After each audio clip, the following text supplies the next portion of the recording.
WhatsApp boys ഒക്കെ സുഖമാണെന്ന് വിചാരിക്കുന്നു. ഇന്നത്തെ വീഡിയോക്ക് അന്ന് രാവിലെ തന്നെ ട്രിക്കിങ്ങിന് പോയായിരുന്നു. സത്യം പോയായിരുന്നു, വിശ്വസിക്കത്തില്ലേ? പോയി കണ്ടിട്ട് വാ.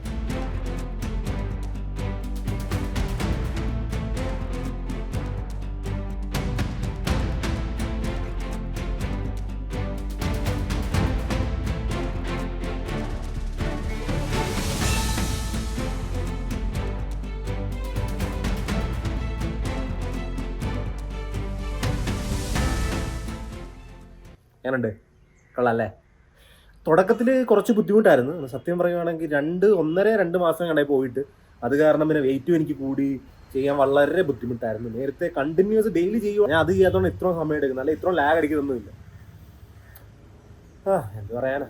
എന്തായാലും നമുക്ക് ഇന്ന് ഒരു അൺബോക്സിങ് ചെയ്യാണ്ട് അമ്മയ്ക്ക് വേണ്ടി ഒരു വാക്കർ മേടിച്ചിട്ടുണ്ട്. വാക്കർ, അമ്മയുടെ കാല് എന്താണ് പ്ലാസ്റ്റർ ഇട്ടിരിക്കുകയാണ്, നിങ്ങൾക്കറിയാം. അമ്മയ്ക്ക് അത് കാരണം 1 മാസത്തേക്ക് നടക്കാൻ പറ്റത്തില്ല, അതൊരു വലിയ കാരണം. രണ്ടാമത്തത് അമ്മയ്ക്ക് ആഹാരം ഉണ്ടാക്കാൻ പറ്റത്തില്ല. അപ്പോൾ പിന്നെ എൻ്റെ ഡയറ്റ് ഒരു തീരുമാനമായി. ഞാൻ പുറത്തുനിന്ന് കഴിക്കേണ്ടി വരുന്നു, അത് പിന്നെ വലിയ ബുദ്ധിമുട്ടായി വരുവാണ്. അത് കറക്റ്റായിട്ട് എനിക്ക് ആവശ്യത്രയും ബൾക്ക് ചെയ്യാനുള്ളത് പറ്റുന്നില്ലെന്ന് തോന്നുന്നു. അല്ലെങ്കിൽ പിന്നെ ഞാൻ തന്നെ ആഹാരം ഉണ്ടാക്കണം. അത് ഇതൊരു എക്സ്പ്ലോർ ചെയ്തിട്ടില്ല, നോക്കാം. നിവർത്തി കിട്ടാൻ ഞാൻ തന്നെ ഉണ്ടാക്കേണ്ടി വരും. ഇപ്പം എന്തായാലും നമുക്ക് അമ്മയുടെ വാക്കർ അൺബോക്സ് ചെയ്യും. കാലൊക്കെ ഉണ്ട്, കാലിക്കട്ടി എല്ലാം അല്ലേ. എന്നെ കുറേ ജോലി ചെയ്തപ്പോൾ പാവ അമ്മ അവിടെ എങ്ങനെ ഇരിക്കട്ടെന്നും പറഞ്ഞ് ഇവിടെ ഇരുത്തിയിരിക്കുകയാണ്. നിങ്ങളോട് ജോലി ചെയ്തിട്ട് ഇച്ച എണ്ണ ഇത് വരപ്പിക്കും. അതുകൊണ്ട് കുറച്ച് എത്ര 1 മാസം കാണുമായത്? 1 മാസമല്ല, ചിലപ്പോ ലോങ് കാണുമായിരുന്നു. എന്താ പറ്റിയെന്ന് പറഞ്ഞില്ലേ? പറ്റാനൊന്നുമില്ല, കുറച്ചൊക്കെ ഓടിയതല്ലേ, കുറച്ച് റെസ്റ്റ് എടുക്കാൻ. എന്താണേലും നിങ്ങളിവിടെ നിന്നെ ഫുൾ ടൈം നിങ്ങൾ ജോലി ചെയ്യും. അപ്പൊ ദൈവം ഓർത്തിട്ടുണ്ട് കുറച്ച് നീ റെസ്റ്റ് എടുക്കൂ, അതാണ് കാര്യം. കൃഷ്ണൻ പറഞ്ഞു. അപ്പൊ ഈ ബാൻഡേജ് ഇട്ടിരിക്കുന്നത് എന്തിനാണ്? ഈ പ്ലാസ്റ്ററിന്റെ പൊക്കത്ത് പ്ലാസ്റ്റർ അഴുക്ക് പറ്റാ. അയ്യോ ഡോക്ടർ പറയത്തില്ല, ആഹാ നീ റെസ്റ്റ് പറഞ്ഞിട്ട് നീ പിന്നെ അതും കൊണ്ട് നടക്കരുന്നില്ലേ എന്ന് പറഞ്ഞ ഒരു വഴക്ക് പറയും എല്ലാരും കൂടെ. അത് മേടിച്ചിട്ടാണ്. എന്തായാലും ഞാൻ അവര് ചെവിയെ പിടിച്ച് നെക്കിട്ട് പറഞ്ഞിട്ടുണ്ട്, നീ എവിടെയെങ്കിലും അട്ടങ്ങി ഇരുന്നില്ലെങ്കിൽ കാല് മുറിച്ച് കളയേണ്ടി വരുമെന്ന് പറഞ്ഞു. അതാണ് ഞാൻ റെസ്റ്റ് ചെയ്യുന്നത്. അമ്മയ്ക്കൊരു സാധനം മേടിച്ചിട്ടുണ്ട്. ഗിഫ്റ്റ് എനിക്ക് വയ്യ. എങ്ങനെയൊക്കെയാണ് ജോലി ഏൽപ്പിക്കണമെങ്കിൽ അവർ ഇടക്കിടക്ക് ഗിഫ്റ്റ് മേടിച്ചു തരും. അത് ഭാഗ്യം. ഞാൻ കൊണ്ടുവരാം. എന്തുവാണ് ഫാനാ? എന്തുവാ എന്താ എഴുതിയിട്ടുണ്ടോ അതിനകത്ത്? അയ്യേ, വാക്കറെന്ന് അറിയാമോ? വാക്കർ എന്ന് പറഞ്ഞ വാക്കിങ് ഇതേക്കോ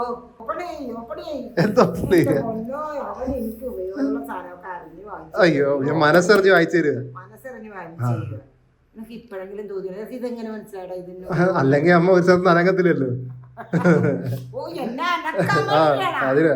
ഓ അത് ശരി, ഞാൻ ഇതില്ലാത്തോണ്ട് അനങ്ങണ്ടല്ലോ. നമുക്ക് അമ്മേനെ തുറന്ന് കാണിക്കാം വാക്കർ പിടിച്ച്. എനിക്ക് വാക്കറും മെറിഞ്ഞ് മേടിച്ചു വെച്ചും കഥ പറയുന്നു. ഓർഡർക്ക് 2 ദിവസം പിടിച്ചു വരാൻ. എന്റെ ദൈവമേ, നോക്കട്ടെ എന്തുവാണ്? ഊരട്ടോ, പിടിച്ചു തന്നു. പിടിക്കൂ. അപ്പൊ അതേണ്ട് വാക്കർ ഇതാ. എന്നാലും അമ്മ ഇതും കൂടി ഉപയോഗിച്ചില്ലെന്ന് പറയണ്ടല്ലോ. അവന്റെ ഒരു കഷ്ടപ്പാട് ദൈവമേ. അവനെനിക്ക് വാക്കറും കൂടെ ഉപയോഗിക്കാൻ വേണ്ടിയിട്ടുള്ള ഇതായിരുന്നു. ഇങ്ങനെ പിടിച്ചിട്ട് എങ്ങനെ ഉപയോഗിക്കണ അറിയാലോ. ഇങ്ങനെ പിടിച്ചിട്ട് അതൊക്കെ ഞാൻ ഉപയോഗിച്ച് നോക്കട്ടെ. ഇങ്ങോട്ട് ഹൈറ്റ് വേണ്ടടാ ഊട്ടാ. ഹൈറ്റ് ആയ ഭയങ്കര വൈപ്പോത്തിലടാ. എനിക്കത് അറിയില്ല, നീ അത് വെച്ച് നോക്ക്. നീ വെച്ച് നോക്ക്, എനിക്കറിയില്ല. ഏറ്റവും കുറഞ്ഞ വയ്യുന്നു. ഇത് കറക്റ്റ് ഹൈറ്റ് ആയിരിക്കും. ഒരു ക്ലിപ്പും കൂടി ചെറുതാക്കാം. ഈ ഹൈറ്റ് കറക്റ്റ് ആയിരിക്കും കേട്ടോ. മലയാളം ഉരുണ്ട് വീഴുമ്പോ അടുത്ത നിന്ന് നോക്ക്.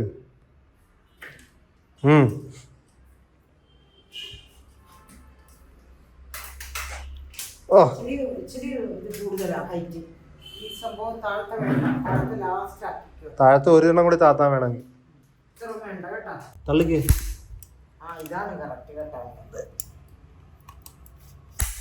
ഇപ്പഴാ കഴിയത്തില്ലെന്നാ? നടക്കല്ലേ ഇനി? ഞൊണ്ടി നല്ല സുഖമില്ല ഇങ്ങനെ നടക്കുമ്പോ. വീടിന്റെ പുറത്തൊക്കെ നിറക്ക്. ഞാൻ ഫുഡ് ഓർഡർ ചെയ്തായിരുന്നു ഗൈസ്. ഫുഡ് വന്നിട്ടുണ്ട്.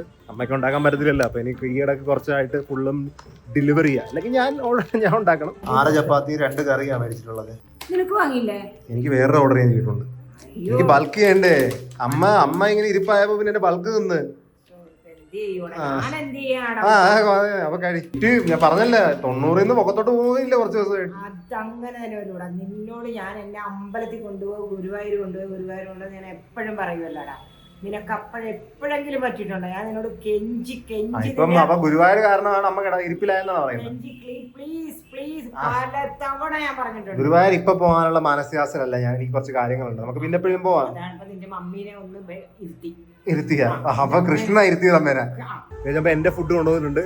നിങ്ങൾക്ക് താഴത്തായിട്ട് പിസ്സ കാണാം. പിസ്സ താല്പര്യം ഇല്ലായിരുന്നു, പക്ഷേ എന്റെ ഫുഡിന്റെ അളവ് ഇപ്പം എപ്പോഴും കഴിക്കാൻ പറ്റാത്ത കുറവായതുകൊണ്ട് ഞാൻ കുറച്ച് ഡേർട്ടി ആയിട്ട് സൈഡിൽ നിന്ന് ബൾക്ക് ചെയ്യാൻ നോക്കുക. ചില ദിവസം, എല്ലാ ദിവസവും പലപ്പോഴും നിങ്ങൾക്ക് കാണാൻ ഞാൻ കഴിക്കാൻ എന്തൊക്കെയാണ്. അമ്മയ്ക്ക് മേടിച്ച് തേങ്ങ ചപ്പാത്തിയും മീൻകറിയും പിന്നെ ഒരു ബീഫും കൂടി ഉണ്ടായിരുന്നു. എനിക്ക് മേടിച്ച് 2 ഫ്രൈഡ് റൈസും ഒരു പീസും. എനിക്ക് മേടിച്ച ഉണക്ക റൊട്ടി. ഒരു ഫ്രൈഡ് റൈസ് അത് ഞാൻ കഴിച്ചിട്ടുണ്ട്. 2 ഫ്രൈഡ് റൈസ്. എന്നാ പിന്നെ ഇത് കഴിക്കുന്നില്ലേ അപ്പൊ? മുന്നിലോട്ട് പോകാൻ നമുക്ക് നടന്നു പോകാം. സൈക്കിളിൽ പോകുന്നില്ല.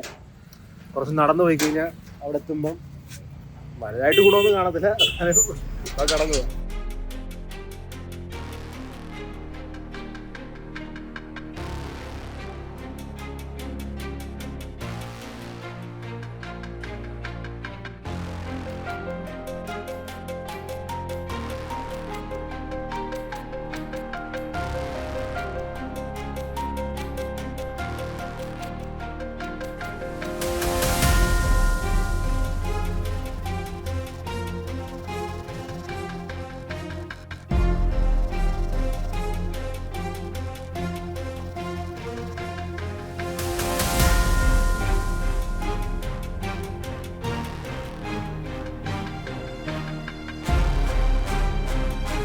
നടക്കാൻ വരുന്നില്ല, അതുകൊണ്ട് അവനെ വണ്ടി ഇരുന്ന് പോവുകയാണ്.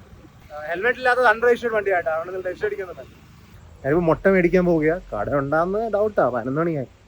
അവിടെ നമുക്കില്ലേ അമ്മയ്ക്കൊരു സൈക്കിളും മേടിക്കുന്നു പറയാം. നമ്മുടെ ആ കാർ റെഡിയൊക്കെ ആയിട്ട് നമുക്ക് അമ്മേനെ സൈക്കിളിൽ ഓടിപ്പിച്ച് തുടങ്ങാം. അതാകുമ്പം അമ്മേനെ കുറച്ച് ഹെൽത്തി ആക്കി എടുക്കണം.